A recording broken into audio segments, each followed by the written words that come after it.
Unintended arrogance and overconfidence are traits that can quietly build barriers in relationships and connections, often without the individual even realizing it. At its core, arrogance isn't always born out of malice or a desire to belittle others. Sometimes it stems from an intense focus on personal achievements or a well-intentioned effort to share one's experiences. However, the way these actions are perceived by others can differ drastically, leading to unintended consequences. It's critical to explore how this behavior develops, how it manifests, and what can be done to foster a more balanced and understanding approach. In our pursuit of success or recognition, it's easy to become engrossed in our accomplishments. Sharing milestones or victories often feels like a natural way to express joy and inspire others. But what might feel like a genuine moment of pride to you can come across as boasting to someone else. This dissonance arises because people often interpret situations through their own lens of insecurities, struggles, or personal experiences. If someone is facing challenges in their own life, hearing about someone else's success might inadvertently trigger feelings of inadequacy. While this isn't your responsibility, understanding this dynamic can help you navigate conversations with greater empathy. Overconfidence, too, is a double-edged sword. Confidence is an admirable quality, but when it veers into overconfidence, it can be mistaken for dismissiveness or condescension. For instance, offering advice without being asked, asserting your opinion as the definitive answer, or dominating conversations can make others feel small or undervalued. It's essential to balance your confidence with humility and an openness to learn from others. Confidence should empower both you and those around you, not create an unspoken hierarchy.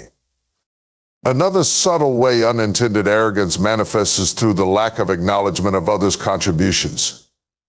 When achievements are celebrated but the teamwork or support behind them isn't recognized, it can leave others feeling overlooked or resentful. For example, in a workplace setting, taking sole credit for a project when it was a collaborative effort can alienate colleagues. Similarly, in personal relationships, emphasizing your sacrifices without acknowledging the other person's efforts can create tension. Recognizing and celebrating others' contributions not only strengthens bonds, but also shifts the focus from me to we. The way you communicate also plays a significant role. Tone, choice of words, and body language can unintentionally project superiority. For instance, phrases like "I already knew that" or "it's simple if you think about it" might seem harmless to you, but can come across as dismissive. Similarly, subtle nonverbal cues like eye roll, sighs, or a lack of engagement during conversations can make others feel belittled, even if that's not your intention. Being mindful of how your actions and words are perceived can go a long way in preventing misunderstandings. It's also worth noting that unintended arrogance often arises in competitive environments. Whether it's a professional setting, a social gathering, or even within families, the desire to stand out or prove oneself can lead to behaviors that are interpreted as arrogance. In such scenarios, it's crucial to focus on collaboration rather than competition. Encouraging and uplifting others doesn't diminish your achievements. Instead, it fosters an environment of mutual respect and growth. Self-awareness is the cornerstone of addressing unintended arrogance. Taking the time to reflect on your interactions, seeking feedback from trusted individuals, and observing how people respond to you can provide valuable insights. For instance, if you notice someone withdrawing from conversations or becoming distant, it might be worth considering whether something you said or did contributed to that reaction. This isn't about self-blame, but about taking responsibility for your impact on others. Empathy is another powerful tool in bridging the gap created by perceived arrogance. Putting yourself in someone else's shoes and considering their feelings, struggles, and perspectives can help you communicate more effectively. Empathy isn't just about understanding others, it's about making them feel understood. Even small gestures like actively listening, expressing gratitude, or offering genuine compliments can make a significant difference. Ultimately, overcoming unintended arrogance and overconfidence requires a shift in mindset. It's about recognizing that your worth isn't diminished by humility, that your achievements don't need to overshadow others' contributions, and that true confidence is quiet and inclusive. It's not about dimming your light, but ensuring that it shines in a way that illuminates others as well. When you approach relationships with authenticity, respect, and a willingness to learn, you create an environment where both you and those around you can thrive. A lack of consideration for the feelings and perspectives of others can quietly erode relationships, creating invisible walls that isolate individuals. Often, this lack of awareness isn't intentional. How many times it arises from being overly focused on personal struggles, ambitions, or even a misunderstanding of how actions and words impact others. However, the effects of such behavior can be profound, leading to misunderstandings, resentment, and a breakdown in trust. One of the most common ways people unintentionally overlook others' feelings is by prioritizing their own needs or experiences without considering how they come across. Imagine sharing a personal victory or challenge with someone who's currently going through a difficult time. While your intent might simply be to share your experience, the other person might feel ignored, unseen, or even burdened by your inability to recognize their emotional state.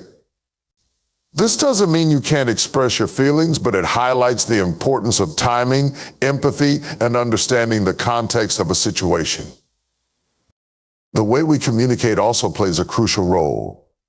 Sometimes casual remarks or jokes can unintentionally hurt someone's feelings. For example, making light of someone's concerns or dismissing their emotions with phrases like "you're overreacting" or "it's not a big deal" can invalidate their feelings. To you, these might be harmless comments intended to encourage or lighten the mood, but to the other person, they might feel like a lack of support or understanding. A lack of consideration often stems from an assumption that others experience the world in the same way we do. However, everyone's perspective is shaped by their unique experiences, and what might seem insignificant to you could hold great importance for someone else. Another subtle way this issue manifests is through a failure to actively listen. In conversations, it's easy to get caught up in forming a response rather than truly hearing what the other person is saying. This can lead to situations where the speaker feels unheard or unvalued. For example, if someone is sharing a problem and you immediately jump to offer solutions, they might perceive it as a dismissal of their need to simply vent or be heard. Sometimes the greatest act of consideration is to listen without judgment or interruption, creating a safe space for others to express themselves. Nonverbal cues also matter. Actions such as checking your phone during a conversation, avoiding eye contact, or appearing distracted can send a message that the other person isn't important. These behaviors, though often unintentional, make others feel overlooked or insignificant. Similarly, failing to acknowledge milestones or achievements, even small ones, can leave people feeling unappreciated. Celebrating someone's success, no matter how minor it might seem to you, shows that you value their efforts and recognize their worth. The lack of consideration also becomes apparent in how conflicts are handled. When disagreements arise, focusing solely on proving a point or winning an argument without considering the other person's perspective can escalate tensions. For example, using phrases like "you always" or "you never" during arguments can make the other person feel attacked or misunderstood. Instead, taking a moment to consider their viewpoint, acknowledge their feelings, and approach the conversation with a spirit of collaboration rather than competition can make a significant difference. In group settings, this behavior often shows up as dominating conversations, interrupting others, or dismissing their ideas. Even if unintentional, these actions can create an environment where others feel undervalued or hesitant to contribute. For example, in a team meeting, consistently pushing your ideas without inviting input from others can lead to feelings of exclusion and resentment.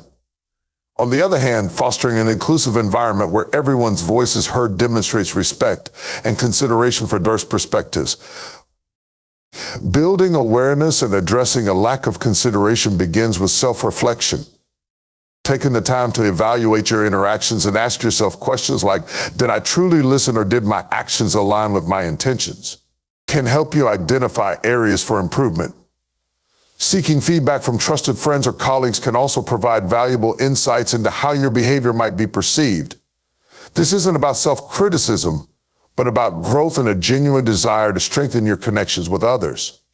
Empathy plays a central role in overcoming this challenge. Putting yourself in someone else's shoes and considering how your words or actions might affect them can help you approach situations with greater sensitivity.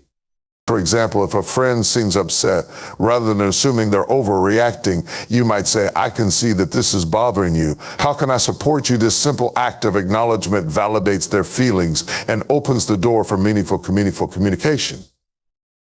Being considerate doesn't mean suppressing your own needs or feelings. It's about finding a balance where both parties feel valued and respected. This might involve setting boundaries, learning to say no without guilt, or finding ways to express yourself that don't diminish others. For instance, if you're feeling overwhelmed and unable to support a friend at the moment, you might say, I care about you and want to be there for you, but I'm feeling a bit overwhelmed right now. Can we talk later when I can give you my full attention? Ultimately, fostering consideration for others creates a ripple effect. When people feel valued and respected, they're more likely to extend the same courtesy to others, strengthening relationships and building a foundation of trust. By approaching interactions with empathy, active listening, and a genuine desire to understand, you can transform your connections and create a more compassionate and supportive environment for everyone. Holding grudges is like carrying a heavy burden on your shoulders, one that grows heavier the longer you cling to it. Resentment, anger, and bitterness consume energy that could be directed toward personal growth, happiness, and achieving your goals. Letting go of grudges is not about excusing the actions of those who have wronged you, nor is it about forgetting the past. It's about choosing to free yourself from the emotional chains that keep you tethered to pain and negativity. When someone wrongs you, the initial feelings of anger or betrayal are natural. These emotions serve as a signal that something isn't right and often motivate you to address the issue or protect yourself from further harm. However, holding on to those emotions long after the incident has passed can transform them into something far more toxic. Grudges act like a festering wound. If not tended to, they grow deeper and more painful over time. This emotional weight doesn't just impact your mental health, it affects your physical well-being, relationships, and overall outlook on life. Letting go begins with recognizing that holding a grudge often does more harm to you than to the person who hurt you. The person who wronged you might have moved on with their life completely unaware of the turmoil they've left behind. Meanwhile, you're the one who remains stuck, replaying the events in your mind, reliving the pain, and building walls of resentment that keep you from fully experiencing life. By clinging to these negative emotions, you give the person who hurt you continued power over your life. Choosing to let go, on the other hand, is an act of reclaiming that power and choosing your peace over your pain. Forgiveness plays a central role in this process, though it's often misunderstood. Forgiveness is not about condoning the hurtful actions of others or pretending that they didn't cause pain. Instead, it's about releasing the emotional grip that their actions have on you. It's about saying, I refuse to let this define me or control my happiness any longer. Forgiveness is a gift you give to yourself, a way of cutting the ties that keep you bound to a past that cannot be changed. One of the most significant hurdles in letting go of grudges is the fear of being vulnerable again.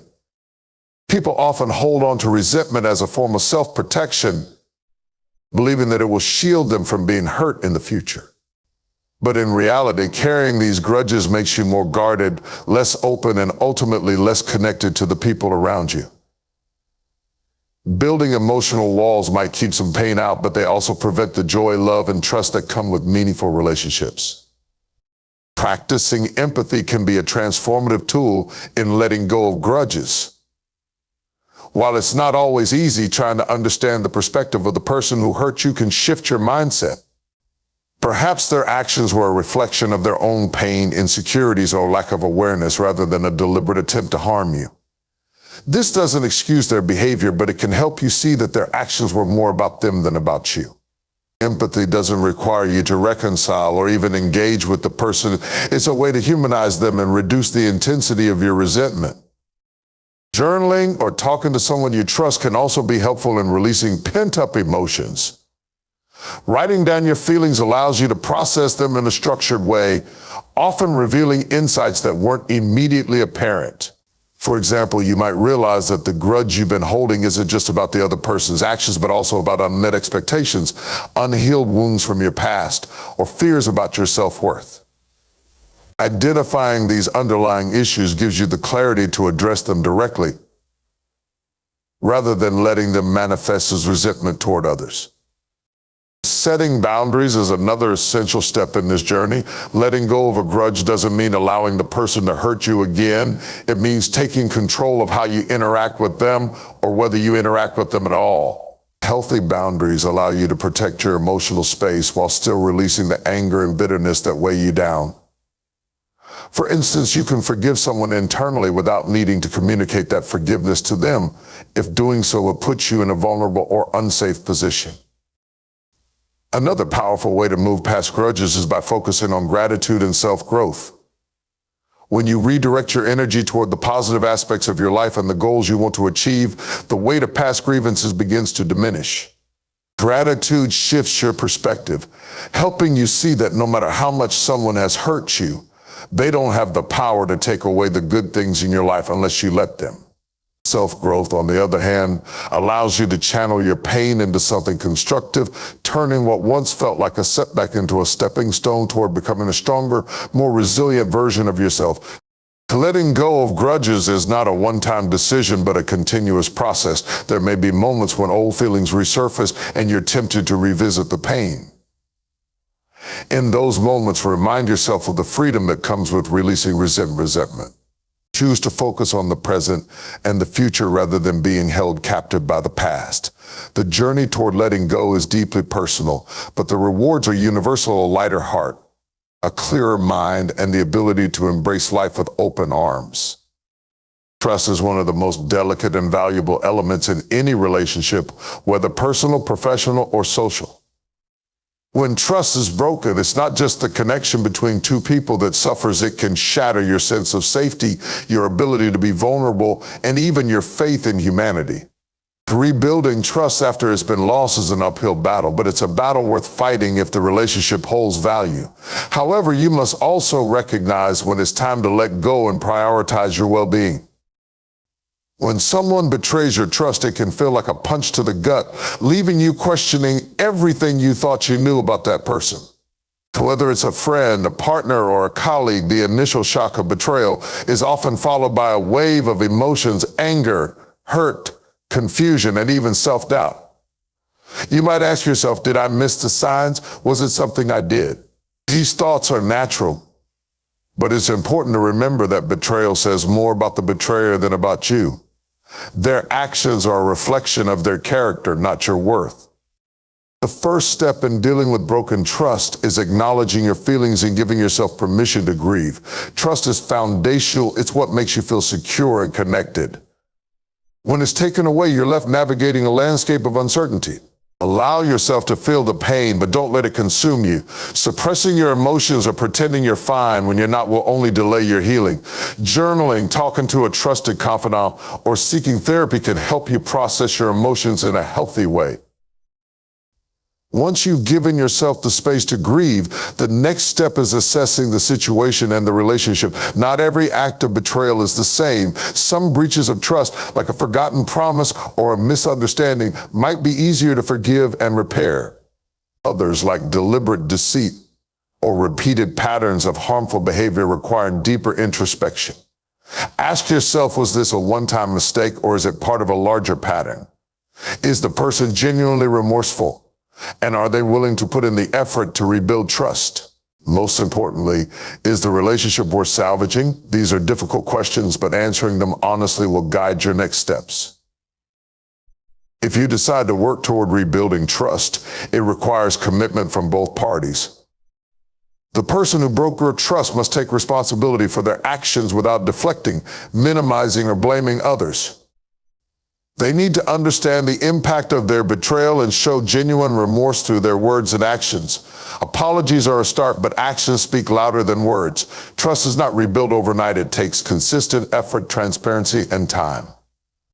As the person who was hurt, you also have a role in the healing process. This doesn't mean ignoring your pain or brushing the betrayal under the rug, but it does mean being open to the possibility of forgiveness if the other person is making a genuine effort to change. Forgiveness doesn't mean forgetting what happened or excusing the behavior. It means releasing the hold that anger and resentment have on you. It's about freeing yourself from the emotional prison of reliving the betrayal over and over again. Setting clear boundaries is another essential part of rebuilding trust. Boundaries are not about punishment, they're about creating a safe space for healing. They signal to the other person what behaviors are unacceptable and what you need to feel secure in the relationship moving forward. For instance, if a partner was unfaithful, a boundary might involve open communication about their whereabouts until trust is reestablished. These boundaries need to be communicated clearly and made upon by both parties. However, there are times when trust cannot or should not be rebuilt. If the betrayal was severe, if it involved abuse or manipulation, or if the person shows no willingness to change, then walking away may be the healthiest option. Letting go of a relationship that has been irreparably damaged by broken trust is not a sign of weakness, it's a sign of strength and self-respect. Staying in a toxic dynamic out of fear, guilt, or obligation will only perpetuate your pain and hinder your growth. Even if the relationship ends, the process of healing and rebuilding your ability to trust doesn't stop there. One of the greatest dangers of betrayal is that it can make you wary of trusting anyone again. You might find yourself putting up walls, keeping people at a distance, and doubting their intentions. While this self-protective instinct is understandable, it's important to recognize that not everyone will betray you. By holding on to your pain and mistrust, you risk robbing yourself of the joy and connection that come with healthy relationships. Healing from broken trust also involves self-reflection. Take this opportunity to evaluate your own boundaries, expectations, and patterns in relationships. Were there red flags you ignored? Were you overly accommodating or too quick to trust? This isn't about blaming yourself for someone else's actions, but about empowering yourself to make wiser choices moving forward. Lean on the people in your life who have proven themselves trustworthy. Their support can serve as a reminder that while one person's betrayal hurts you, not everyone is out to harm you. Surrounding yourself with genuine, caring individuals will help restore your faith in humanity and your capacity to trust again. Ultimately, broken trust is a crossroads. It's a moment that forces you to confront pain, evaluate relationships, and decide what you're willing to accept and what you're not. While the journey is never easy, it can lead to profound growth, greater self-awareness, and a stronger sense of what you deserve in your relationships.